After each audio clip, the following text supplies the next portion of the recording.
Hello, Aldwyn Altuney here. Welcome to Media Queen TV. I am so excited today. We have a phenomenal guest who's coming to us all the way from Nevada, as we say in Australia, or Nevada, as they say in America. And she is phenomenal. She's been an entrepreneur for 20 years. She's an absolute sales guru. And she started an amazing podcast, which I was interviewed on recently, called Badass Phoenix, otherwise known as Badass Phoenix, if you're in America. And in the first 2 days of this podcast coming out, it was ranked in the top 100 in the business section, business entrepreneur section in the UK and the US. Phenomenal. Fantastic to have you with us, JoAnn. Welcome. Thank you. I'm so excited to be here and chat today. It's going to be a great conversation. I love your energy. So much fun. And I can't wait to dive in further with you. Look, I can't wait to hear more of your story, JoAnn, because, I found you online, as we do nowadays. We find people online and then we find out that they're friggin' phenomenal, right? There's some phenomenal people from the other side of the world, or in fact might be right next to you. And you just don't realize it until you start chatting to them, right? So we're going to share some of JoAnn's story today, and perhaps some that hasn't been shared publicly before, because there's a lot more to this lady than meets the eye. And I think she has an amazing accent. She thinks I have an amazing accent. And this is the beauty of Australia and America, that we have this beautiful love affair that we just have to speak and we just fall in love with each other. And even though I'm not into girls in that way, JoAnn, even though I think you're amazing, but you know what I mean, like as friends, of course. Totally get it. But yeah, you get what I'm saying. So welcome, Rahul from India. If you're watching this right now, welcome. Where are you coming to us from? Now, JoAnn, let's talk a little bit about your story. So 20 years as an entrepreneur. So can you give us a bit of background? Where did you grow up? What was your upbringing like? So I grew up in Los Angeles. And I think being an entrepreneur was I was born with it. So when I was younger, back when we would have voting and like voting for the president and stuff, my parents' house was actually a polling location. So they moved out all the furniture of our family room and they put up booths, and everyone in the neighborhood came and voted in our living room. Wow. And I'm 4 years old, and what am I doing? I'm sitting outside in our front yard with a table. I had pulled all this stuff from our kitchen and I'm selling snacks to everyone in line. Which is highly illegal to be selling anything on a polling location. And I was quickly informed of this. My parents were, and they're like, you can't do this. So what do I do? That doesn't mean no. That means find a different way immediately. And I was young. So I packed up and I moved everything down the street where it was legal, and because people were parked all the way down the street. So I was just going to hit them up there. And I was just selling random bars and cookies and bags of cereal and drinks from my parents, from our kitchen. And I've always had that mindset.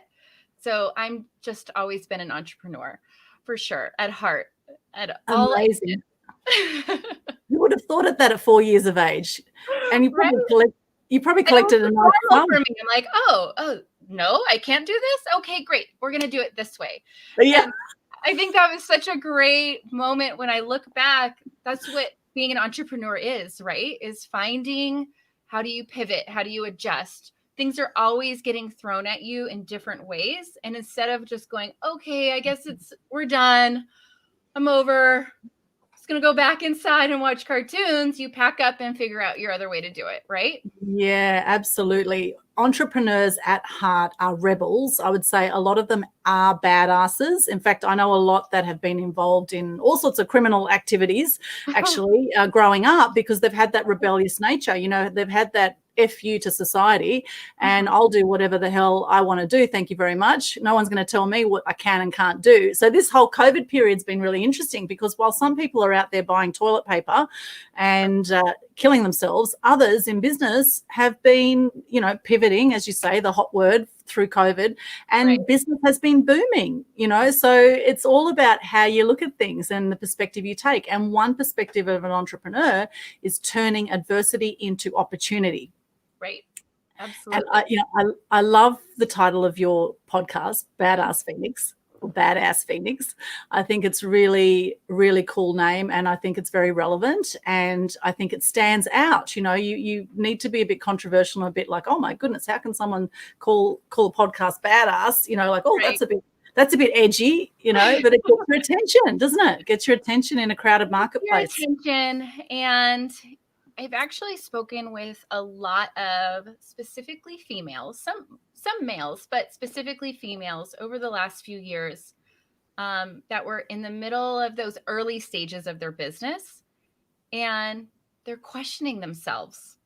Can I do this? They're all a little bit older. They've had a career. They have a lot of people whispering in their ear, you shouldn't do this. You can't do this. This isn't right. You have a great secure job. You have kids. You need to be the mom. You need to do this. And they're stuck in these walls. Like, these are the rules you have to live by. And I know you have this calling, so you really can't do it. But yet they're trying to do it, but they just aren't. And I'm like, you know what? You are a badass. Like, step forward.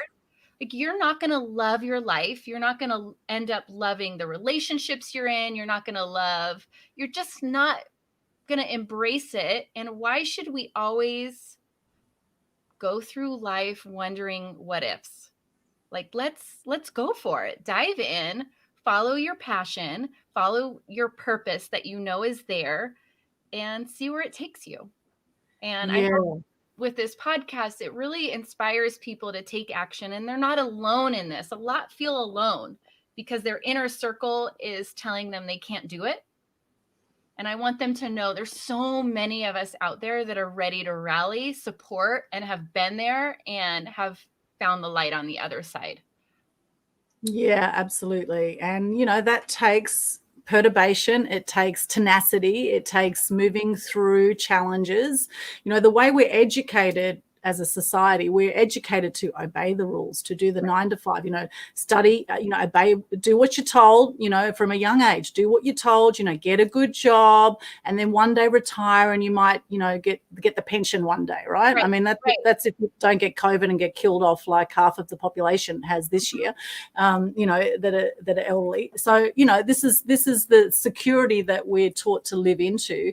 And it's actually the entrepreneurs and small business people that actually keep the economy going, and that are the free thinkers and the imaginative ones out there. Like the whole Disney story is amazing, right? Walt Disney and Colonel Sanders from KFC. These are great examples of people that had tenacity and that followed their dreams and their passion. Now, for you, JoAnn, now looking at you, you're absolutely gorgeous. You look like a Barbie doll. You actually look like a true American Barbie doll with shorter hair. I chopped it recently, yeah. However, looks can be deceiving, right? Because Barbie dolls I kind of see as like innocent, pure, whereas there's a lot more depth to you than the Barbie doll exterior, right? I am definitely not Betty Crocker. You don't want me cooking a meal.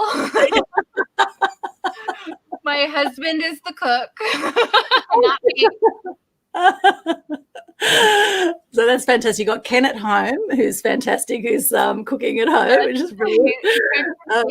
The vacuum doesn't fit my hand. That's what I'm saying. I love it. So don't judge a book by its cover. Now, what is it that has inspired you through life? What is it that's driven you from a young age to be an entrepreneur? Like, what was that for you? I think it comes a little bit, the birth of it probably is that rebel side of me. I don't want to fall in line and have to follow rules. I think there's a lot of times there's another way to do things. There's multiple ways to do things. And I never liked being told this is the only way and this is what you will do.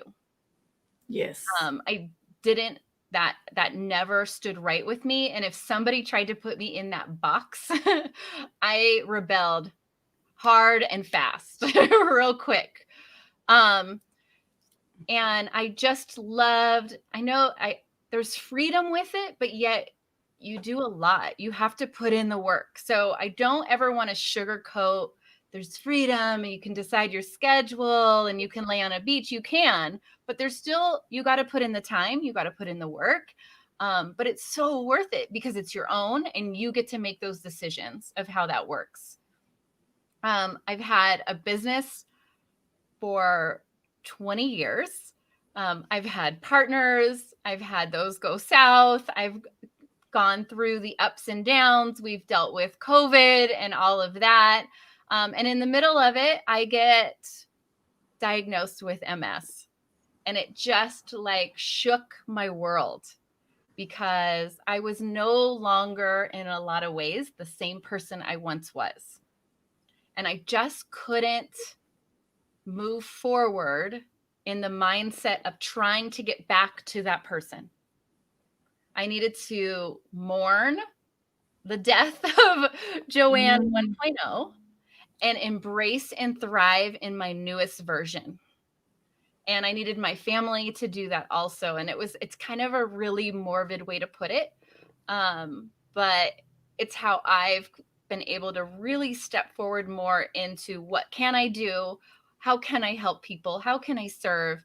How can I make a difference and be a positive example for my children and not be someone that is, I got a diagnosis, I'm going to go sit in a corner and be a victim the rest of my life. That's not my mindset. I can't be around people with that mindset. And I never want my loved ones to see that mindset or end up with it as well in their own life. So it was important for me to really step forward and figure this out. And there were some things in my life before I didn't love, but I was just doing because I'd always done them. Right. And now I was able to step forward, and I love doing marketing. I love helping entrepreneurs launch their dreams, their purpose, their passions, and turning it into profits, because so many personal brands, business coaches, they have a mission. They have a bigger purpose. They want to help the masses. And they don't know how to do it. And they don't know how to do it and sell it appropriately to where they can make a living off of it. And you absolutely can. And I love being a person that can help someone do that and see and realize that dream and make it a reality and make it a profitable one. Yeah, that's beautiful. They say there's no greater purpose than being of service. Yeah. Now, I'm sorry to hear about your MS diagnosis. For those who don't know what MS is, can you explain a bit about the condition and what effect it had on you physically? So it's an autoimmune issue. I've had symptoms and issues for quite some time, years, and I would just ignore them because I was a busy entrepreneur. I'm just tired. Oh, I just like fell. I must have tripped on something and not realized it. And we own, the other business that I've had forever is a kids gym.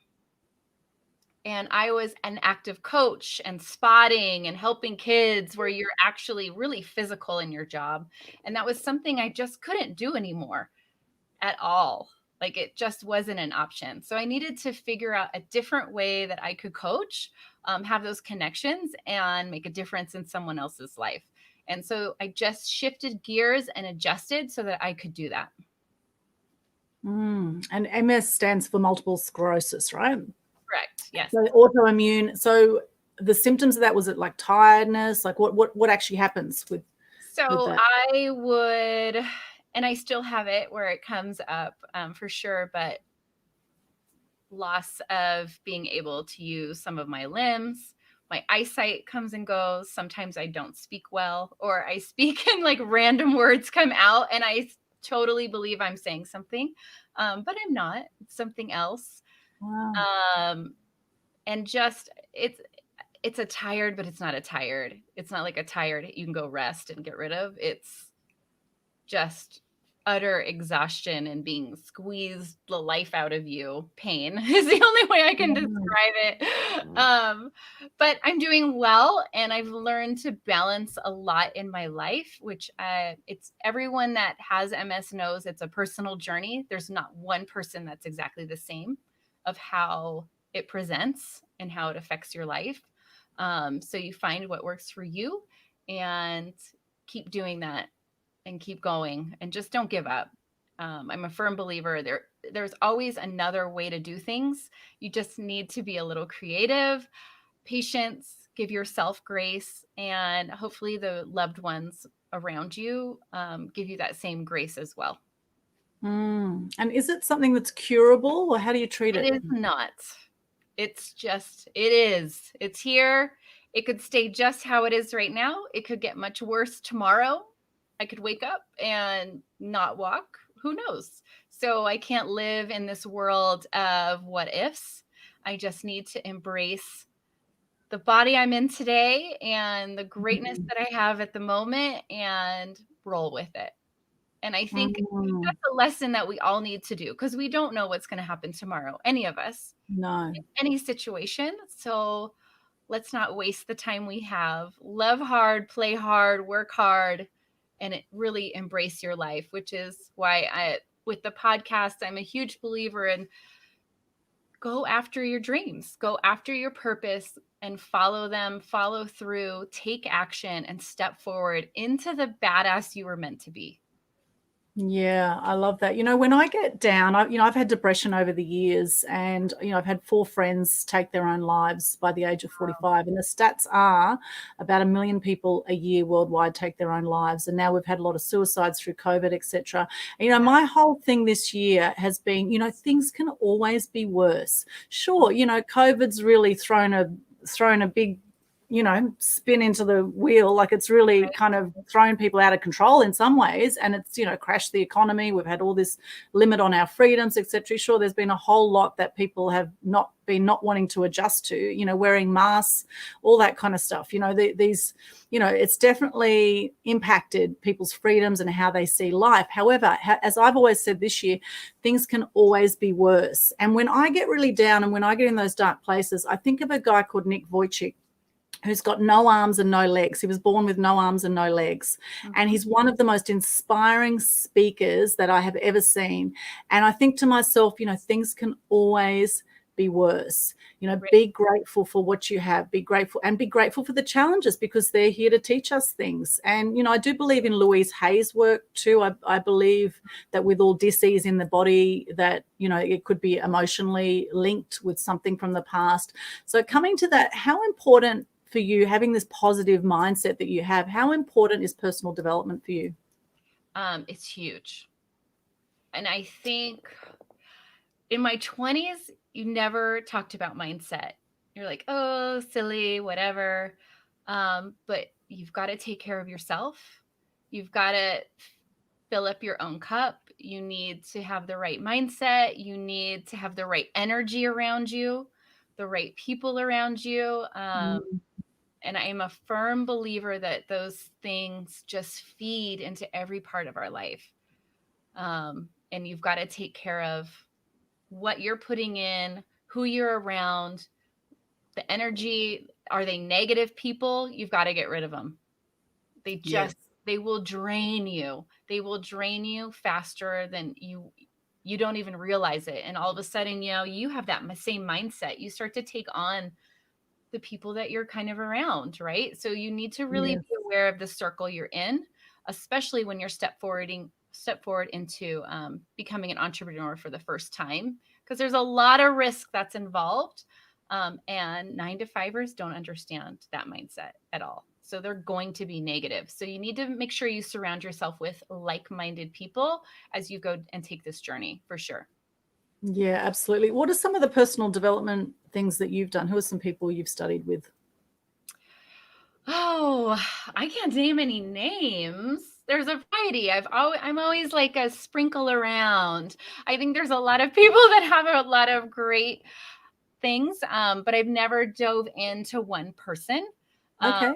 But what I've really done is just look inward and making sure I take care of myself. Drinking water, which is a really hard thing for me to do. A little more meditation, time to yourself.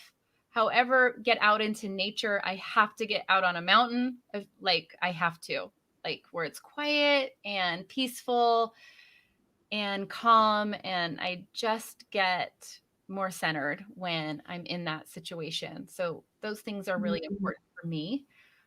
In that way, but I'm exploring more into this realm for sure. Yes. Because that important. And we'll see where it takes me. Yeah, absolutely. Look, I'm a huge believer in personal development. I've invested about $500,000 into my personal development with different courses, mindset, hypnosis, NLP. I've done, DeMartini method. I've done just about everything you can think of out there, and I keep learning all the time. And I have multiple mentors in my life, and it's all an investment in your mind, right? And your mindset is really, really crucial. When I was at a course in 2005 at National College of Business, I remember the director back then, John Mailer, his name was, he said to the group in our business class, he said, now, how much can you earn if you're working from here down? If you're just using your body, how much can you earn a week? And people said, oh, maybe 1,500 a week, maybe 2,000 a week. And he said, how much can you earn if you work from here up, using your mind? And people were like, oh, well, it's limitless, And so he said, wouldn't it make sense then to invest 10% of your income in your personal development? Right. And we all went, oh, yeah, right. And that was a real aha moment for me. And so I went crazy. I invested more than 10% of my income. I just went crazy and did just about every course out there. And I loved it because I was hanging out with all these amazing people that were all up for what's possible in life. And it is an ongoing journey. And the thing is that, sure, stuff comes up, your triggers come up. But what I find, the more personal development I've done, is I'm able to get over things a lot quicker than I used to. Right. And having had depression, I used to go into dark places for months at a time. 3 months or so I'd be out, or I'd just, cry for no reason, for, just weird stuff like that. Whereas now, keep coming back to gratitude all the time. I notice it's like you get self-reflective and, taking time for meditation. All successful people I know meditate. They take that quiet time. They get in amongst nature, as you said, do what you love, do what makes your heart sing. And I love that you said you go to the mountain. Something I love is going to the beach, and I go and I body surf, and I just get into that ocean. If I'm feeling flat, I will just go take half an hour out of my day, get into the ocean and get back to work. And I'm a lot more productive afterwards. So taking that time for you is really, really crucial. And particularly in business, right, where 80% of businesses fail in the first 5 years is the statistics. Mm-hmm. And then out of those that survive, in the next 5 years, 80% of those fail as well. So what are some key business tips you can give us? So like 20 years as an entrepreneur, that's a long time. So what are some crucial elements that it takes to be successful in business? So you're always going to hit roadblocks, and you have to find a way around it. There's always a way. There's always a way around it. Always a way. So yes. For one of my businesses, that's where people were coming into our building and COVID hit, as a recent example. And we were told we had to close our doors by 10 p.m. that night. And who knows when we would be able to be back open. So I have colleagues that went, okay, so I guess we're done, and closed their business altogether. I went online and I built an entire portal for online virtual classes. And I had all of our kids in virtual classes the next day. And every dollar of tuition was still coming in, of income, and everyone still had an experience. You just adjusted to the circumstances that we were all put in. And I think that's really important to do no matter what. And there isn't an option for it to fail. So never, when you hit a roadblock, one of the options can never be failure in your mind, because we go back to mindset that we talked about earlier. There can be 10 options, and you're going to dive down each one of them and figure out which is the best one. But one of them is never failure and giving up. It just can't be. And if that's one of your options, you always end up, you're probably going to take it because it's the easy route and you get to play the victim and be done. But keep pushing forward. And business, like life, is a roller coaster. There's ebbs and flows, there's highs and lows, but it keeps going. And you may be low, but that sucker is going back up. I promise you. I promise it's going back up. But give it the time, the attention, the love, the work. And maybe it does require you to step away onto a mountain or go into the water at the beach and clear your mind, gain some clarity, talk to colleagues, listen. but figure it out and you've got to keep going.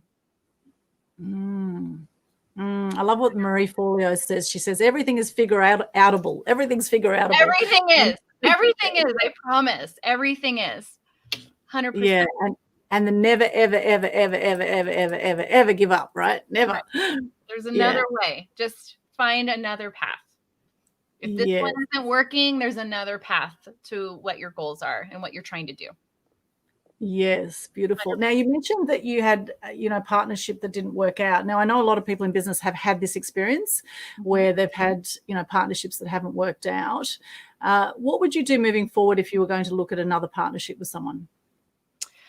So I've had a few different partnerships. So my first one was in my 20s. And so I really learned a lot from that one, and understand partnerships at some point will end. Maybe they last a long time. Maybe they're a shorter time, but they will end at some point. Yes. And you are marrying this person or these people. So you are going deep into who they are behind the scenes, their personality, just as you would a spouse. So that's important to know that. And if it's sometimes your partnerships are in seasons that are shorter and some are longer, and it's okay to move past them when the time is right. Yes, nothing lasts forever. I say people come into your life for a reason, a season, or a lifetime, right? And it's like all friendships or relationships eventually will come to an end. Even if you're married, eventually someone's going to die. Even if you stay together till death do us part, everything at some point will come to an end. We will come to an end. So everything is transient, I guess. And so while you're with someone in a partnership, what are some crucial elements to keep that partnership alive and thriving? So at the end of the day, if a lot of times their personality isn't really revealed until you're already in it. Right.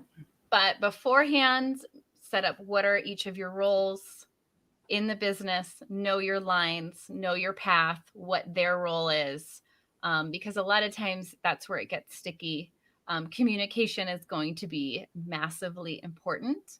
But at the end of the day, if your personalities and who they are as people or who you are as a person just isn't meshing, you need to look at probably walking away, but walk away in the most positive way possible.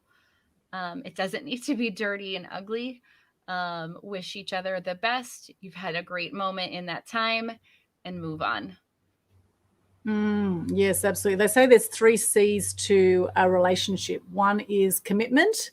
One is compromise, which somebody else said, I don't like the word compromise. Co-creation is a better word for that, which is a good term, co-creation.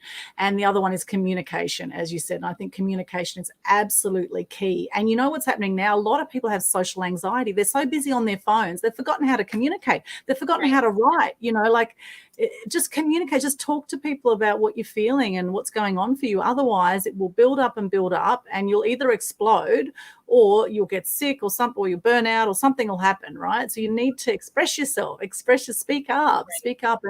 And part of that is also loving yourself and respecting yourself and being okay with speaking up and asking for what you want. Right. And maybe that person doesn't really want you to speak up. And if that's the case, it's time to walk. And if you're not speaking up, there could be some fear there for you, because it's either fear or love. A problem there that you need to address. Why aren't you speaking up to address? Yes, exactly. And also, maybe it's time to part ways as well. Yeah. And speaking up, communication is such a vital skill. And, people might have issues from childhood where maybe they put their hand up to answer a question in primary school, and then they were told that the answer was wrong. And then they thought, well, I'm never going to put my hand up and ask anything again, or I'm just going to stay quiet. I'm always going to be right, because that way I'll never be also, we have to keep the peace. Don't say things that upset somebody. Yes. I definitely fall back into that sometimes. And that's something I'm working on. Got it. Yeah, the whole be seen and not heard, right? Like, Right. be a good girl and be seen and not heard, right? As kids, all these things that we're told as kids. Well, I think it's phenomenal that you've started Badass Phoenix, because that is speaking up. That's stepping up and speaking up. And they're quite short podcasts, which is interesting too. There's the one you did with me, I think was around 10 minutes or so. Yeah. Unlike this one, which goes for an hour, right? We really dig deep here. So, and people might come on and off and whatever. I like the 1 hour because I go quite deep with people. I quite like that. Although I know people's attention span is very short nowadays, and you'll probably get a lot more consumption of your 10-minute ones, I think, JoAnn. But what was it that inspired you to start Badass Phoenix? Oh, well, I think I mentioned it earlier. I just felt like I could have a bigger reach. Right. I've talked to individuals, and as I said, they're mostly females, and they really feel alone and they don't know how to step forward. And this is bringing on amazing entrepreneurs from all different walks of life that have all these different experiences, all these different things they've overcome. And someone's going to relate somewhere. You're going to get a piece of motivation, something that you can relate to, business advice at the same time, a little nugget here and there, and hopefully be motivated to just keep going, keep walking forward, keep taking those steps forward towards that dream and purpose that you're trying to put into place.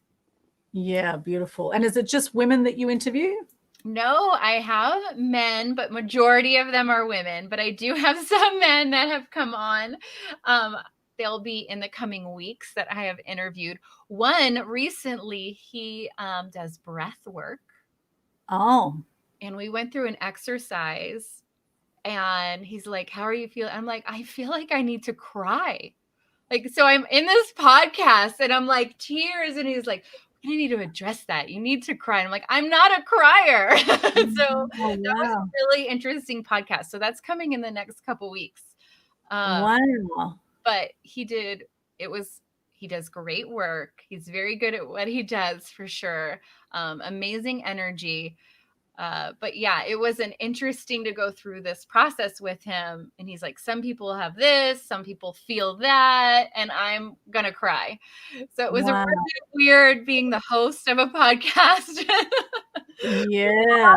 Tears in the middle of this breathing exercise. Yeah. So a whole lot of heavy breathing and you end up crying. My goodness. Right? This is a little awkward for me. We're going to get through it. But that's the thing. We have tear ducts for a reason, right? They're there for a reason. So this whole thing, the boys don't cry, the whole, being tough as a woman, like I know I've been very sort of masculine in my energy in the way I do business and life. And I've really been working on my femininity actually this year. It's been quite a journey I think I definitely am a little more masculine. I go hunting, for heaven's sakes. Yeah. Finding the feminine side, which is it's good to connect with both, for sure. Yeah, which is beautiful that you cried and you showed emotion. And I actually think it's really powerful thing when people show emotion, male or female. I think it's really beautiful when people express that, because if you're not letting it out, whatever needs to come out, letting it out, as long as you're not hurting others, right? So if you feel anger, for example, get it out in sport or do something else. Don't just throw something at someone, right? We don't want that kind of business, right? Always be kind to yourself and be kind to others, because hurt people, right? So coming back to, we all story. Now, if people want to get on to Badass Phoenix and want to be interviewed by you, which is a fantastic experience, even though it might be 3 a.m. in Australia, as it was for me when I did it, if it's an Australian person. So if they want to be interviewed, how can they go about it? Shoot me a DM. It is crazy long. I probably have right now over 100 requests. Wow. Wild. So we're going through all of that, but shoot me a DM. Let's chat. Let's figure it out, and see when the right time is for you to come on and share your story and your wisdom. And we have a good time. It's a relaxed conversation, but come on and let's have some fun. Yeah. Awesome. Now, there are criteria to be on Badass Phoenix. Like all podcasts and like all media out there, media prefers certain types of stories. Now, with Media Queen TV, I love inspiring stories, right? Anything inspiring. Right. Now, with Badass Phoenix, what are some of the criteria? What types of people are you looking for? You need to have that moment where you step forward. Something happened and you made a big shift in your life, for sure. And you can't be in the middle of the shift. Like, hey, last week, right, I've decided I'm going to try and do this. You need to listen to the Badass Phoenix podcast. Yes, listen to it so you get an idea of the show. Absolutely. You should be already have come out the other side, seen the light, and loving your purposeful life that you're living in right now to be a host, for sure, and share your story. Yeah. And is it entrepreneurs you're looking for? People in business? Mm-hmm. People 100%. In business. Yeah. Okay. So not a 9-to-5 employee. No, we want people in business. Okay. So that will weed out about 100 requests that you're going to get now, JoAnn.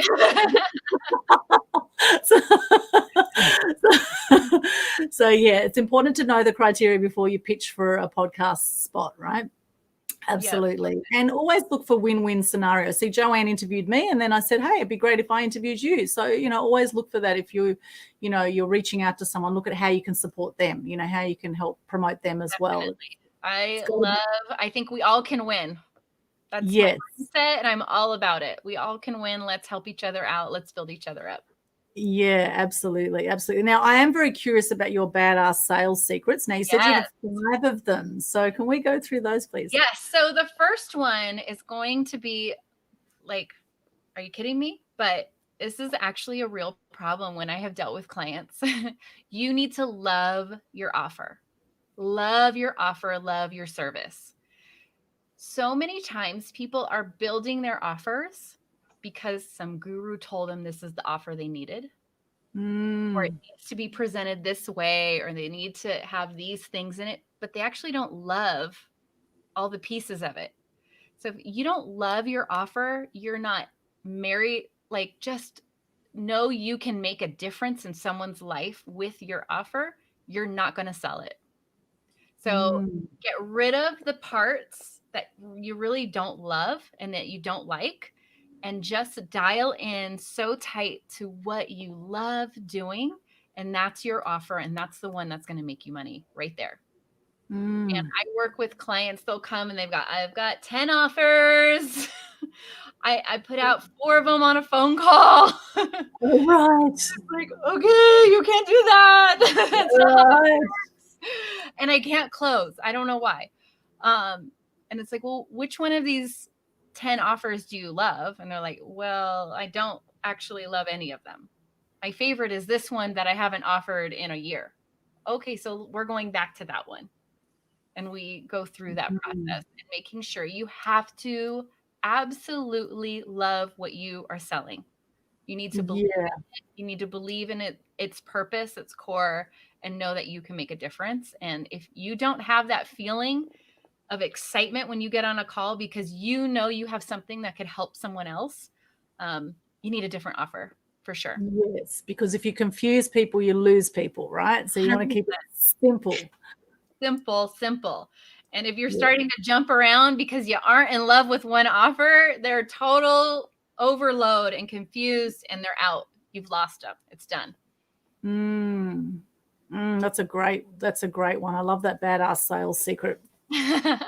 So my next one is to listen more and talk less. So when you're on a sales call, a lot of times people get so focused on, I need to close. They're all focused on the end result, but they're not listening to what this person is saying. Or they've decided, I'm going to sell them this in this way. But if you really listen to who you're talking to, what they need, what their real pain points are, you can connect with them further. And you can connect your offer to those pain points because you actually listen to what their problem with their business is. And if you're so worried about the close, they're going to feel that you really don't care about them or their business because this is their baby. They are sharing issues and they are looking for help. They're looking for advice. And I need everyone to listen to what they're being told, how they're being told, and what the real problem is. And that's what you're going to solve for them.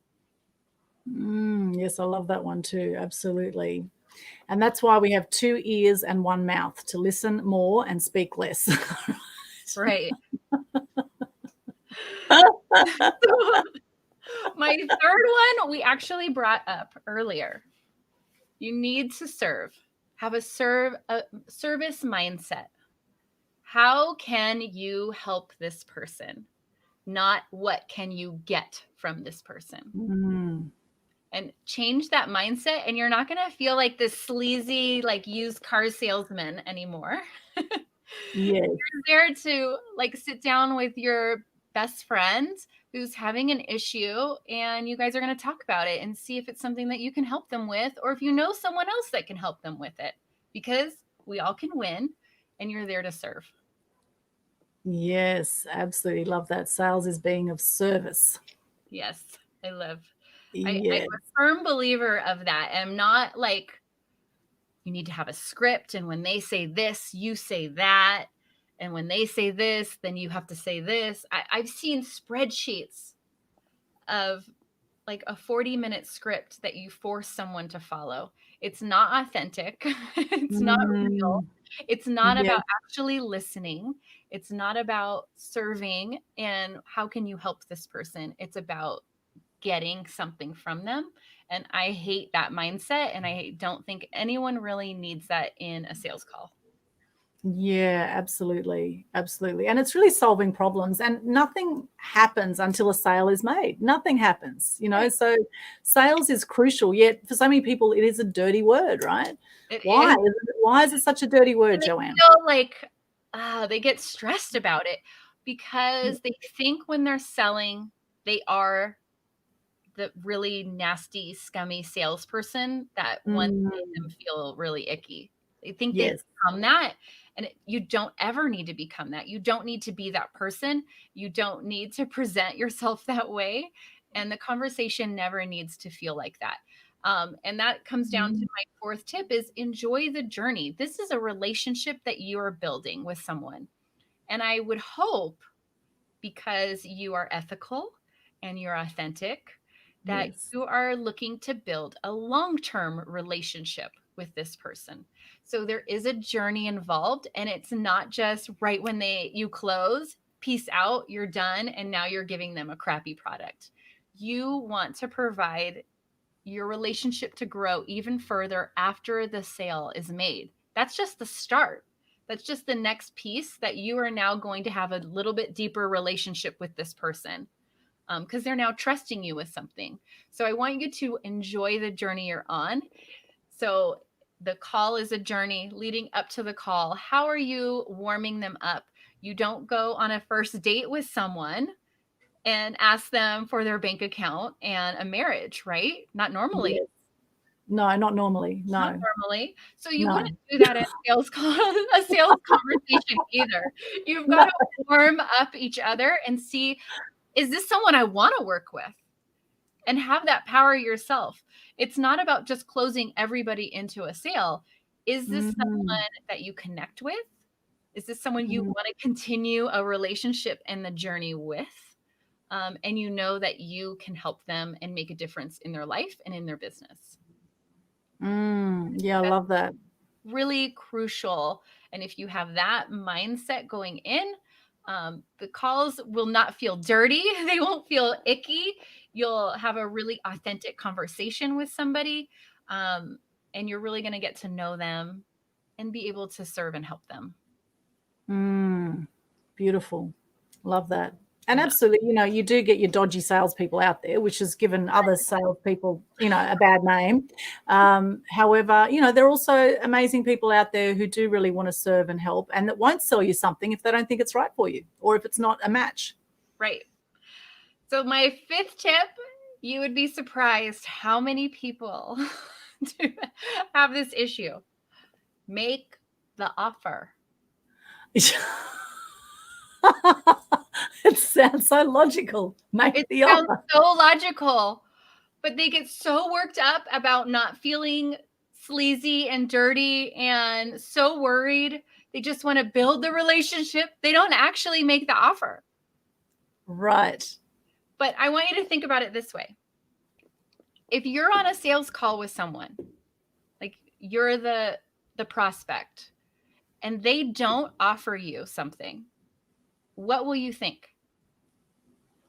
We think, well, I'll have to get this sorted somewhere else. Right. Or this person doesn't like me. They don't want to work with me. Yeah. Go find someone else that wants to work with me, because they never made the offer. So they automatically think, oh, you just don't want to work with me. So you just lost the sale. But you've got to go for, I like the phrase, there's actually a book on it. It's called Go for the No. And always go for the no. Who cares if they say no? What's going to happen? You're not going to explode. Nobody's going to kill someone in your family. Make the offer. If you know you can make a difference in this person's business life with what you're selling, make the offer. You have to. It's the only way you're going to get to a yes. The more no's you go through, eventually you're going to hit a yes. But if you never ask, you're not going to have a yes ever. So you got to make an offer. Yes, absolutely crucial. And valuing yourself enough to be open to receiving money, because a lot of people have issues around not just sales, but around money in general, about actually. They don't value it. All of a sudden they're like, I'm going to do a 6-month coaching program for $99. And you're like, what? Yes. Yeah, absolutely. So, because a lot of people have issues like, if you have money, you're greedy, or you're going to be a nasty person or something like that. Whereas if you reframe that and think, well, if I did have lots of money, I could help lots of people. I'd have more choices in my life. I can help more people. I can donate. I can have a bigger reach to have a bigger audience that's going to help even more people serve, and they're going to serve their audience as well. So it just feeds, and it's important that you can't help someone else unless you help yourself. Unless you can have a roof over your head and pay for your internet and be able to be fed and keep your family fed, you can't help anyone else. So it's important that you deserve to be valued for your expertise, and you deserve to be paid for that expertise. 100%. Absolutely. And believing you deserve. We can tell you deserve till the cows come home. Right. It's a funny saying, till the cows come home. I don't know where the cows actually go home. And I don't understand it ever, but I think I even say it randomly. I don't know where the cows actually go home to, but if anyone knows, just let us know, where are the cows going home to. We can so we can say, I feel like they're always walking. They're not coming. Yeah, they're still wandering out there looking for home. They're not coming home. So we can say you deserve it till the cows come home, or until whenever, but you have to believe it, and getting conscious where you've been unconscious to how amazing you are as a human being, and that you deserve the best of everything. Right now, it's interesting that people who say they don't care about money are often the ones whinging that they don't have money. Right. 100%. It's really, I don't care about money. I've got $20 to last me 2 weeks, right? We see this again and again. They're the ones that are the loudest in the room. How dare you make money? How dare you charge that? How dare you have a skill? Why aren't you giving it away for free? Yes. Or you're ripping people off, or that kind of stuff, right? Oh, you're just ripping people off. Oh, it's a scam, like all this kind of stuff, right? And I think it's really a projection of what's going on with them, their own issues, their own hangups, and their own jealousy a lot of times. Yes, hurt people. And as you step up, sometimes they will feel not so great about themselves, about where they're at in life, so they unfortunately, and there are going to be people that are going to be jealous, and the more you step up in life, the more you're going to get that. The more you're going to get trolls online, the more you're going to get people that hate you, and you're going to have more people that love you as well. And so that's where we come back to your environment, and having people around you who are going to support you in your success, to not only make a bigger difference in your life, but make a difference in the world around us, and it's the entrepreneurs, the crazy ones that think they're going to change the world, are the ones that do change the world, right? Right. The crazy ones, as they say, the crazy ones, the We're all a rebels. little crazy. Embrace your crazy. Enjoy Yeah, the ride. yeah, embrace your crazy. Absolutely, absolutely. I love your 5 badass secrets. I absolutely love badass sales secrets. They're I think very they're simple, but you'd be surprised how many are not actually putting those into play. And yeah. if you do, their conversion rates shoot through the roof. Yes, they're absolute gold. Now, when someone asks for a quote, how quickly should you get back to them with a quote, do you think? How soon? So I think that depends on the situation. What was the conversation like? How much has led up? I'm not into like, what's the price of this? Oh, it's this. I want to know what's the problem and are we solving this problem? And this is how we're solving it. So it's a really big deep dive with me of what's going on with your business. What are your goals? What are the real issues? Because a lot of times in a sales call, people don't share with you the real problem at first. So you've got to kind of dig around deeper, get them talking more and really listen to the real issue at hand that you need Yes. to solve and help them with. And there's a time where it's right there on the same call.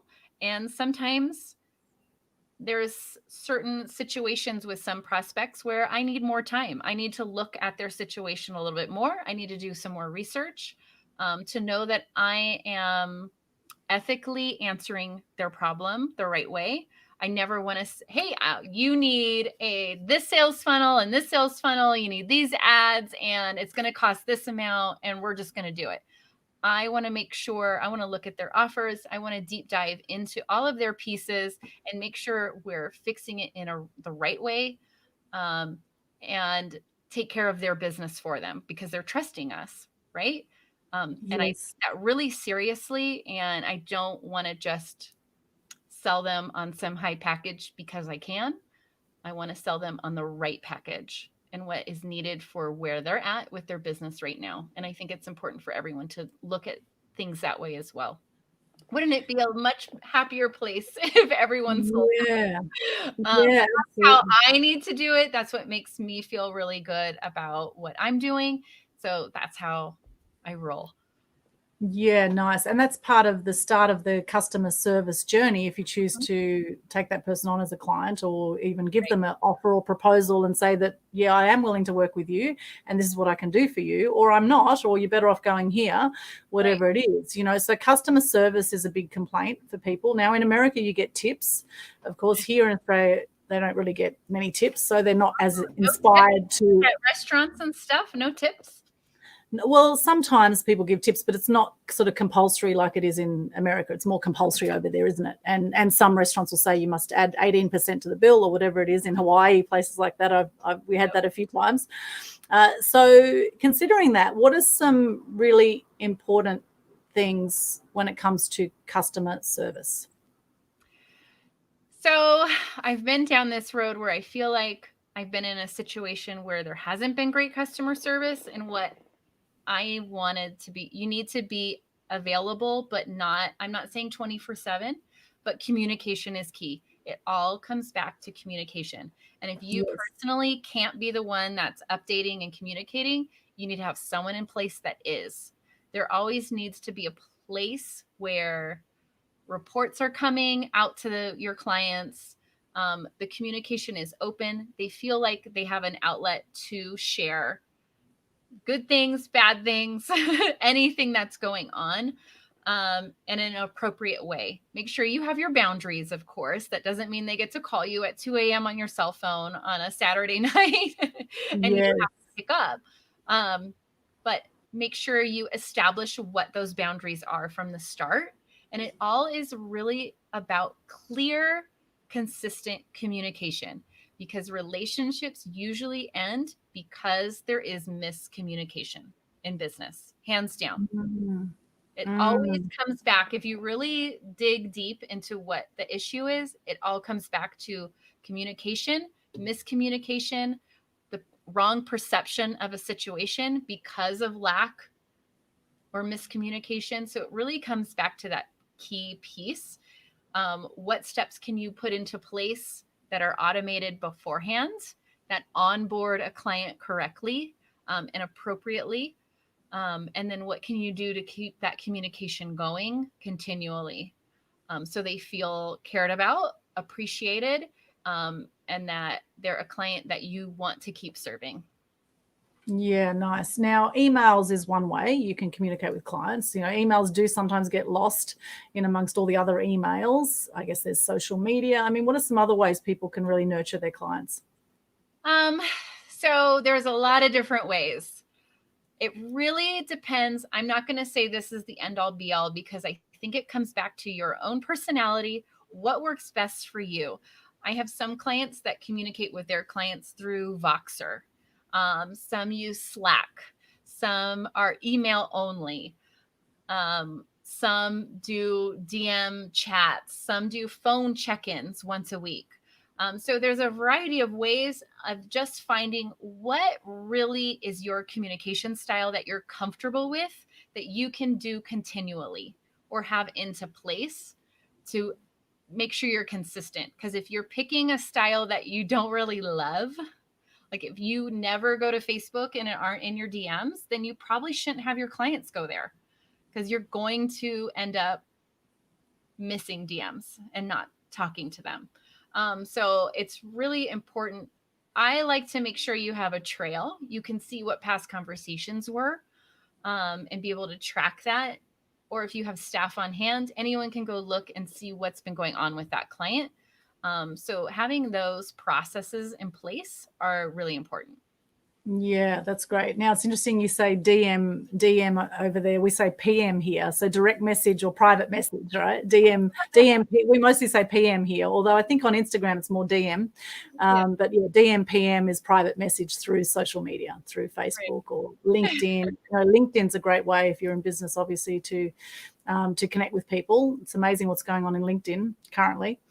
And of course, Instagram, Twitter. Twitter's a great place to connect with celebrities, with media people, etc. So back to your Badass Phoenix. Have you got a mentor with podcasting to get you started with your podcasting, or did you sort of just look it up and research? And I am a believer of you need to always be learning, or that's when you start failing. And I wanted to do a podcast. I've been wanting to do it for a while. And I was like, now's the time. So I found a guy that teaches amazing podcast processes. And I jumped into his program and it was phenomenal. It was a total whirlwind. It was every day. These are like your 7 tasks that you have to do. But the support was insane. And his name is Jamie, and I can't recommend him enough. So if you want his information, just shoot me a DM or PM, and I can send you his way for sure, because he is the king of launching podcasts for sure, 100%. Jamie, wow, that sounds fantastic. I haven't heard of this Jamie. I would love to find out more about Jamie. That's awesome. And podcast, of course, being an audio podcast, the one that you do. What do you think of the difference between, say, what we're doing here on video and a pure audio podcast? So I think it really depends. It's a different, how do people consume things?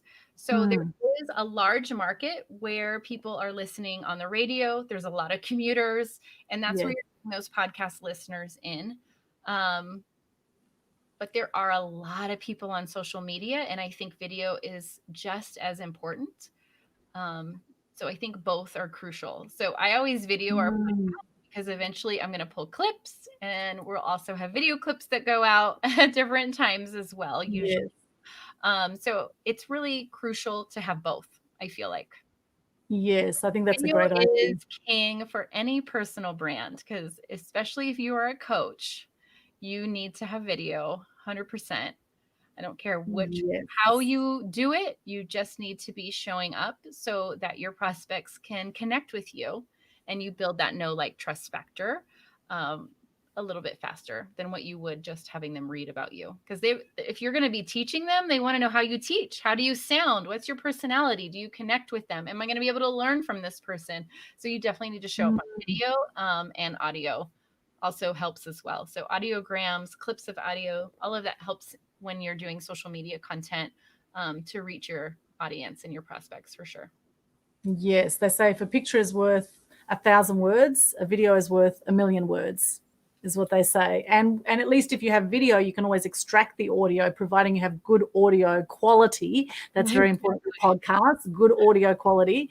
And then, of course, you can get it transcribed as well, and you can create, readable material. And posts and pull out expert quotes. There's so much repurposing that you can do, Yes. from one video, from one audio, from one podcast. And that's what I love about it. There's so much that you can pull. And now you have all these pieces of content that are working for you, and they're working with each other as well. Yes, beautiful. And JoAnn, what's your main business now? Is it sales, helping people with sales, or business, or what is your main thing now? It's a marketing agency. I help clients look at what their prospect journey is, building out funnels. What's that sales process to that phone call? It's usually, I work a lot with personal brands. So they usually have a high ticket offer, and we dial in what those offers need to be. What's the journey you're taking that prospect through, and just fixing and adjusting and tweaking and looking at where any leaks are, any problems with that process, and adjusting them so that you close more sales and have clients that you love working with. Beautiful. And what are some of your future goals, JoAnn, moving into 2021 and beyond? Oh, future goals. That's, surprising. I haven't thought, usually by now I have my goals for the next year set. And 2020 has just been a year of really weird craziness. And right now, I have teenagers in my house.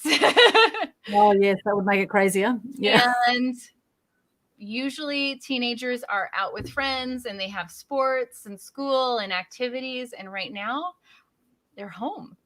And so I'm really valuing my time with them. So I'm making sure I have a little more family time than what I used to, where I used to do a lot more work time and a little less family time. So finding a little more balance between the two is going to be crucial for me moving into 2021 for sure.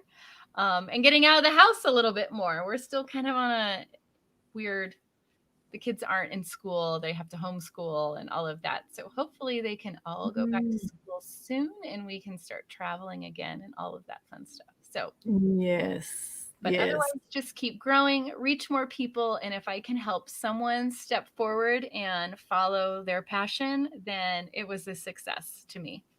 Yeah, beautiful, JoAnn. You're an amazing soul, and I love your podcast. Now, if people want to hear the podcast or want to see what you do, where can they connect with you? So the podcast is on iTunes. Just search Badass Phoenix, and I pop right up, and you'll see it. And then otherwise, they can book a call with me or learn more about me at JoAnnBryant.com. Fantastic, JoAnn. Any final words before we wrap up today? No, this was a great conversation. I had so much fun talking with you, just like I did on our podcast. So that podcast is coming out, and then just after the holidays. I don't want to release anything in between Christmas and New Year's, because that's a crazy time for people. Our podcast will be coming out, and all of your viewers definitely will want to turn into that conversation, because that was amazing. Yeah, thank you, JoAnn. It was amazing. So definitely keep an eye out for that in the new year. Oh, that's great. We'll be kicking off the new year with the podcast you did with me. Fantastic. Definitely. Brilliant. Thank you so much for your time today, all the way from Nevada, tomato. You see tomato, I see tomato. Right. It's been an absolute pleasure, JoAnn. And thank you so much for everyone watching this, whether you're watching on Media Queen TV on YouTube or watching on Facebook, wherever you're seeing this online. Love to hear from you. What did you get out of this conversation today? In the comments, where are you joining us from as well? Love to hear from you. Just pop into the comments. Yeah, where are you? Questions? I'll come back and check if you're watching replay. I'm happy to answer any questions and chat with anyone. So love to hear from you. Yeah, absolutely. Any questions, pop them in there. Love to hear from you as well. I have a few events coming up. I've got a How to Own Your Power in 2021. I've got another event with Foxy Eloise coming up. How to Gain Clarity, Confidence, and Cash Flow. That's coming up on the 29th of December. We've just announced that one. Topic. Yeah, it's a hot topic. Foxy's amazing. So we're doing one of those. It's going to be at noon Australian Eastern Standard Time on the 29th of December, which will be your afternoon coming into night for you, JoAnn, over there for the day before. So it will be the 28th for you. And also, we have the Global Good News Challenge coming up in January. From the 4th to the 10th of January, we have a 7-day Global Good News Challenge coming up, which I invite you to join in. It's a Facebook Live challenge where you share your name, what you do, 3 things you're grateful for, and a piece of good news. That's coming up 4th to the 10th of January. Just look up Global Good News Challenge Facebook page for that one. And I have on the 9th of January, my Free Publicity Secrets full day event, a free event online. You can come from anywhere in the world and learn all about how to get your message to the masses using the power of the mass media online and offline, and how to be interviewed by journalists and get on TV, radio, print, etc. So if you want to find out about that, come and join me there. All details are in Mass Media Tribe group on Facebook and on Meetup. If you didn't get any of that, then just message me, DM me, or PM me. There's a lot going on. Make sure you connect and follow me online. Just connect with both of us.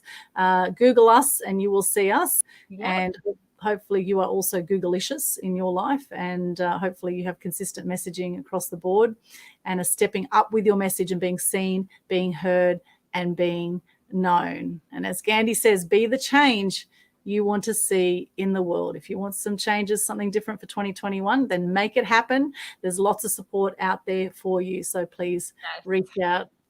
Thank you once again, JoAnn. Thank you so much for your time. Thanks for watching, and we'll see you again soon. Bye for now. Bye.